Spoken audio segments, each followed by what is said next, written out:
ओम शांति। 19 मार्च 2026। बाप दादा के मधुर महावाक्य। मीठे बच्चे, जैसे बाप दादा दोनों निरहंकारी हैं, देही अभिमानी है, ऐसे फॉलो फादर करो तो सदा उन्नति होती रहेगी। प्रश्न: ऊंच पद की प्राप्ति के लिए कौन सी खबरदारी रखना जरूरी है? उत्तर: ऊंच पद पाना है तो खबरदारी रखो कि मनसा से भी किसी को मेरे द्वारा दुख ना हो। दूसरा, किसी भी परिस्थिति में क्रोध न आए। तीसरा, बाप का बनकर बाप के कार्य में, इस रुद्र यज्ञ में विघ्न रूप न बने। अगर कोई मुख से बाबा बाबा कहे और चलन रॉयल ना हो तो ऊंच पद नहीं मिल सकता। ओम शांति। बच्चे अच्छी तरह से जानते हैं कि बाप से वर्षा पाना है जरूर। कैसे? श्रीमत पर बाप ने समझाया है। एक ही गीता शास्त्र है जिसमें श्रीमद् भगवानुवाच है। भगवान तो सबका बाप है। श्रीमद् भगवानुवाच तो जरूर भगवान ने आकर श्रेष्ठ बनाया होगा, तब तो उसकी महिमा है। श्रीमद् भगवद गीता अर्थात श्रीमद् भगवानुवाच। भगवान तो जरूर ऊंचते ऊंच ठहरा। श्रीमद् भी उस ही एक शास्त्र में गाई हुई है और कोई शास्त्र में श्रीमद् भगवानुवाच नहीं है।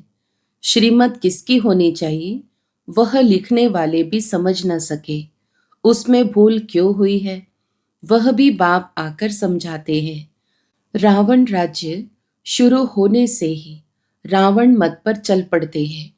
पहले कड़े ते कड़ी भूल इन रावण मत वालों ने की है। रावण की चमाट लगती है। जैसे कहा जाता है शंकर प्रेरक है, बॉम्ब्स आदि बनवाए हैं, वैसे 5 विकारों रूपी रावण प्रेरक है मनुष्य को पतित बनाने का। तब तो पुकारते हैं पतित पावन आओ। तो पतित पावन एक ही ठहरा ना। इससे सिद्ध है कि पतित बनाने वाला और है, पावन बनाने वाला और है। दोनों एक हो नहीं सकते। यह बातें तुम ही समझते हो नंबरवार पुरुषार्थ अनुसार। ऐसे मत समझना कि सभी को निश्चय है, नंबरवार है। जितना निश्चय है उतनी खुशी बढ़ती है। बाप की मत पर चलना होता है। श्रीमत पर हमको यह स्वराज्य पद पाना है। मनुष्य से देवता बनने में देरी नहीं लगती है। तुम पुरुषार्थ करते हो, मम्मा बाबा को फॉलो करते हो, जैसे वह आप समान बनाने की सर्विस कर रहे हैं। तुम भी समझते हो हम क्या सर्विस कर रहे हैं और मम्मा बाबा क्या सर्विस कर रहे हैं। बाबा ने समझाया था कि शिव बाबा और ब्रह्मा दादा दोनों इकट्ठे हैं, तो समझना चाहिए कि सबसे नजदीक हैं। इनका ही संपूर्ण रूप सूक्ष्म वतन में देखते हैं तो जरूर यह तीखा होगा। परंतु जैसे बाप निरहंकारी है, देही अभिमानी है, वैसे यह दादा भी निरहंकारी है। कहते हैं कि शिव बाबा ही समझाते रहते हैं। जब मुरली चलती है तो बाबा खुद कहते हैं कि समझो कि शिव बाबा इन द्वारा सुना रहे हैं। यह ब्रह्मा भी जरूर सुनता होगा। यह ना सुने और ना सुनाए तो ऊंच पद कैसे पाए। परंतु अपना देह अभिमान छोड़ कहते हैं कि ऐसे समझो कि शिव बाबा ही सुनाते हैं। हम पुरुषार्थ करते रहते हैं, शिव बाबा ही समझाते हैं। इसने तो पतित पना पास किया हुआ है। मम्मा तो कुमारी थी तो मम्मा ऊंच चली गई। तुम भी कुमारियां मम्मा को फॉलो करो। गृहस्थियों को बाबा को फॉलो करना चाहिए। हर एक को समझना है कि मैं पतित हूँ, मुझे पावन बनना है। मुख्य बात बाप ने याद के यात्रा की सिखलाई है। इसमें देह अभिमान नहीं रहना चाहिए। अच्छा, कोई मुरली नहीं सुना सकते तो याद की यात्रा पर रहो। यात्रा पर रहते मुरली चला सकते हैं। परंतु यात्रा भूल जाते हैं तो भी हर्जा नहीं, मुरली चलाकर फिर यात्रा पर लग जाओ, क्योंकि वह वाणी से परे वानप्रस्थ अवस्था है। मूल बात है, देही अभिमानी हो, बाप को याद करते रहे और चक्र को याद करते रहे, किसी को दुख ना दे, यही समझाते रहें, बाप को याद करो। यह है यात्रा। मनुष्य जब मरते हैं तो कहते हैं स्वर्ग पधारा। अज्ञान काल में कोई स्वर्ग को याद नहीं करते हैं। स्वर्ग को याद करना माना यहाँ से मरना, ऐसे तो कोई याद नहीं करते। अभी तुम बच्चे जानते हो, हमको वापस जाना है। बाप कहते हैं, जितना तुम याद करेंगे उतना खुशी का पारा चढ़ेगा, वर्षा याद रहेगा। जितना बाप को याद करेंगे उतना हर्षित भी रहेंगे। बाप को याद ना करने से मूंझते हैं, गुटखा खाते रहते हैं। तुम इतना समय याद कर नहीं सकते। बाबा ने आशिक माशूक का मिसाल बताया है। वह भल धंधा करते हैं और वह भल चरखा चलाती रहती, तो भी उसके सामने माशूक आकर खड़ा हो जाता। आशिक माशूक को याद करते, माशूक फिर आशिक को याद करते। यहाँ तो सिर्फ तुमको एक बाप को याद करना है, वह सबका माशूक है। तुम बच्चे लिखते हो कि बाबा आप हमको याद करते हो। अरे, जो सबका माशूक है वह फिर तुम आशिकों को याद कैसे कर सकेंगे? हो नहीं सकता। वह है ही माशूक, आशिक बन नहीं सकता। तुमको ही याद करना है। तुम हर एक को आशिक बनना है उस एक माशूक का। अगर वह आशिक बने तो कितने को याद करे? यह तो हो नहीं सकता। कहता है कि मेरे ऊपर पापों का बोझ थोड़े ही है, जो किसको याद करूं। तुम्हारे ऊपर बोझा है। बाप को याद नहीं करेंगे तो पापों का बोझा नहीं उतरेगा। बाकी मुझे क्यों किसको याद करना पड़े? याद करना है तुम आत्माओं को। जितना याद करेंगे उतना पुण्य आत्मा बनेंगे, पाप कटते जाएंगे। बड़ी मंजिल है।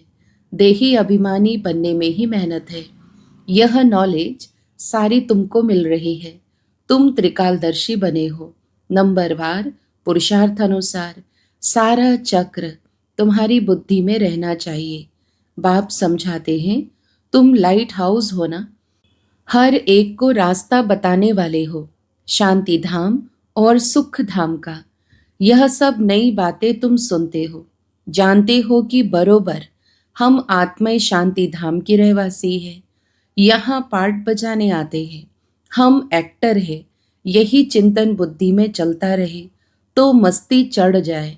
बाप ने समझाया है, आदि से लेकर अंत तक तुम्हारा पार्ट है। अभी कर्मातीत अवस्था में जरूर जाना है, फिर गोल्डन एज में आना है। इस धुन में रहते अपना कल्याण करना है। सिर्फ पंडित नहीं बनना है, दूसरे को सिखाते रहेंगे। खुद उस अवस्था में नहीं रहेंगे तो असर पड़ेगा नहीं। अपना भी पुरुषार्थ करना है।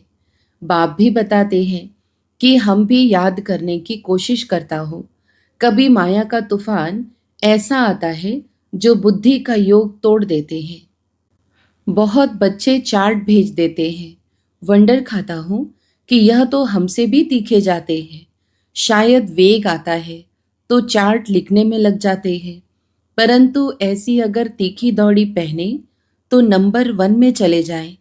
परंतु नहीं, वह सिर्फ चार्ट लिखने तक है। ऐसे नहीं लिखते कि बाबा इतनों को आप समान बनाया, और वह भी लिखे, बाबा हमको इसने यह रास्ता बताया है। ऐसा समाचार नहीं आता है तो बाबा क्या समझेंगे? सिर्फ चार्ट भेजने से काम नहीं चलता, आप समान भी बनाना है।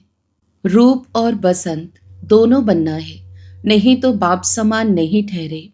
रूप भी बसंत भी एक्यूरेट बनना है, इसमें ही मेहनत है। देह अभिमान मार डालता है। रावण ने देह अभिमानी बनाया है।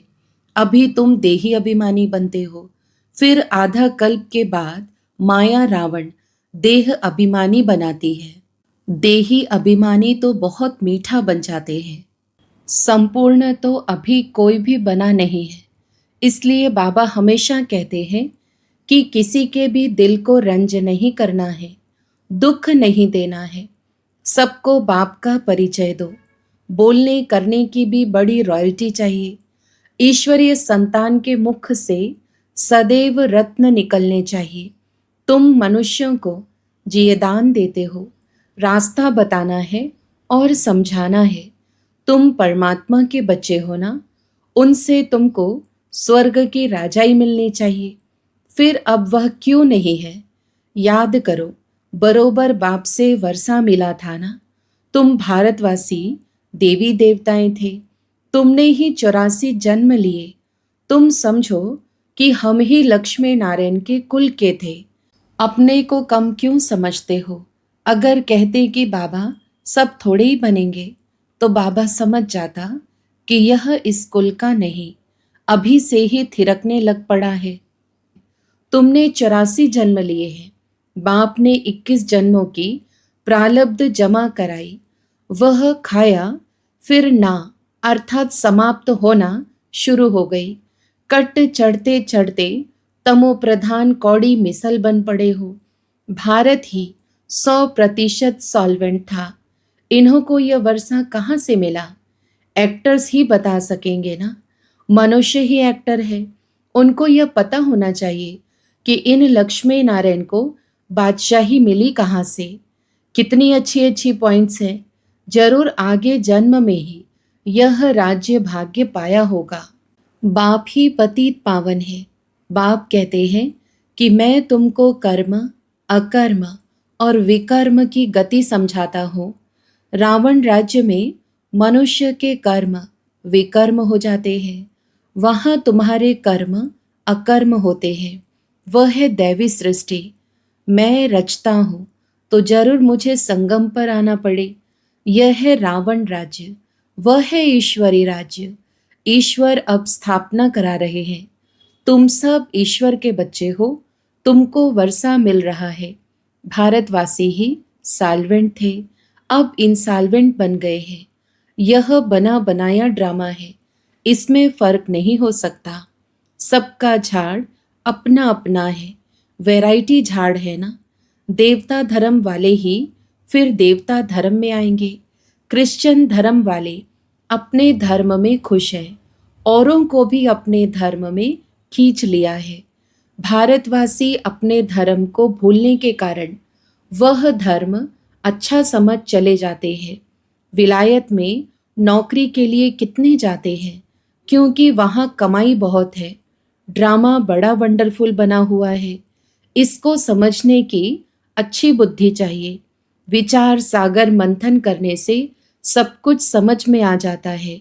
यह बना बनाया अनादि ड्रामा है, तो तुम बच्चों को आप समान सदा सुखी बनाना है।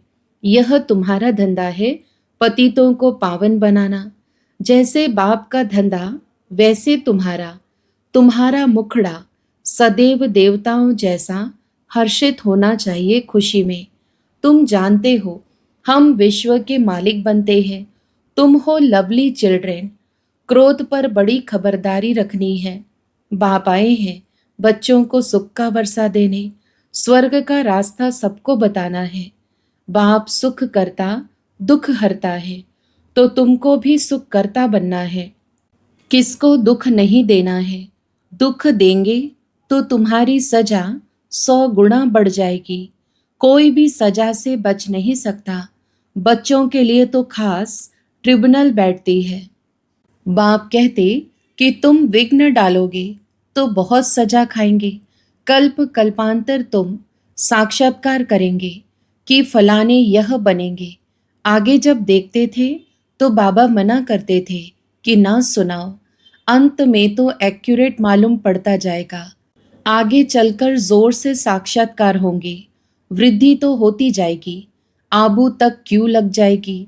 बाबा से कोई भी मिल नहीं सकेंगे। कहेंगे अहो प्रभु तेरी लीला। यह भी गाया हुआ तो है ना। विद्वान पंडित आदि भी पीछे आएंगे। उन्हों के सिंहासन भी हिलेंगे। तुम बच्चे तो बहुत खुशी में रहेंगे। अच्छा, मीठे मीठे सिकिलधे बच्चों प्रति माता पिता बाप दादा का याद प्यार। ऐसी याद प्यार एक ही बार मिलती है। जितना तुम याद करते हो उतना तुम प्यार पाते हो। विकर्म विनाश होते हैं और धारणा भी होती है। बच्चों को खुशी का पारा चढ़ा रहना चाहिए। जो भी आए उनको रास्ता बताएं। बेहद का वर्षा बेहद के बाप से पाना है, कम बात है क्या? ऐसा पुरुषार्थ करना चाहिए। अच्छा, मीठे मीठे सिकीलधे रूहानी बच्चों प्रति रूहानी बाप दादा का याद प्यार और गुड मॉर्निंग। रूहानी बाप की रूहानी बच्चों को नमस्ते। हम रूहानी बच्चों की भी रूहानी माता पिता बाप दादा को याद प्यार, गुड मॉर्निंग और नमस्ते। धारणा के लिए मुख्य सार। पहला, बोलने चलने में बहुत रॉयल बनना है। मुख से सदैव रत्न निकालने हैं। आप समान बनाने की सेवा करनी है। किसी की दिल को रंज नहीं करना है। दूसरा, क्रोध पर बड़ी खबरदारी रखनी है। मुखड़ा सदैव देवताओं जैसा हर्षित रखना है। स्वयं को ज्ञान योग बल से देवता बनाना है। वरदान, पावरफुल दर्पण द्वारा सभी को स्वयं का साक्षात्कार कराने वाले साक्षात्कार मूर्त भव। विस्तार, जैसे दर्पण के आगे जो भी जाता है उसे स्वयं का स्पष्ट साक्षात्कार हो जाता है। लेकिन अगर दर्पण पावरफुल नहीं तो रियल रूप के बजाय और रूप दिखाई देता है। होगा पतला, दिखाई देगा मोटा। इसलिए आप ऐसे पावरफुल दर्पण बन जाओ जो सभी को स्वयं का साक्षात्कार करा सको। अर्थात आपके सामने आते ही देह को भूल अपने देही रूप में स्थित हो जाए। वास्तविक सर्विस यह है। इसी से जय जयकार होगी। स्लोगन, शिक्षाओं को स्वरूप में लाने वाले ही ज्ञान स्वरूप प्रेम स्वरूप आत्मा है। अव्यक्त इशारे, निश्चय के फाउंडेशन को मजबूत कर सदा निर्भय और निश्चिंत रहो। बाप में तो निश्चय है, लेकिन अपने में भी निश्चय बुद्धि होकर कार्य करो तो फिर विजय ही विजय है। विजय के आगे समस्या कोई चीज नहीं है। फिर वह समस्या नहीं फील होगी, लेकिन खेल फील होगा। खेल खुशी से किया जाता है। कोई कार्य सहज होता है तो कहा जाता यह तो बाएं हाथ का खेल है, अर्थात सहज है। तो यह भी बुद्धि का खेल हो जाएगा। खेल में घबराएंगे नहीं। अच्छा, ओम शांति।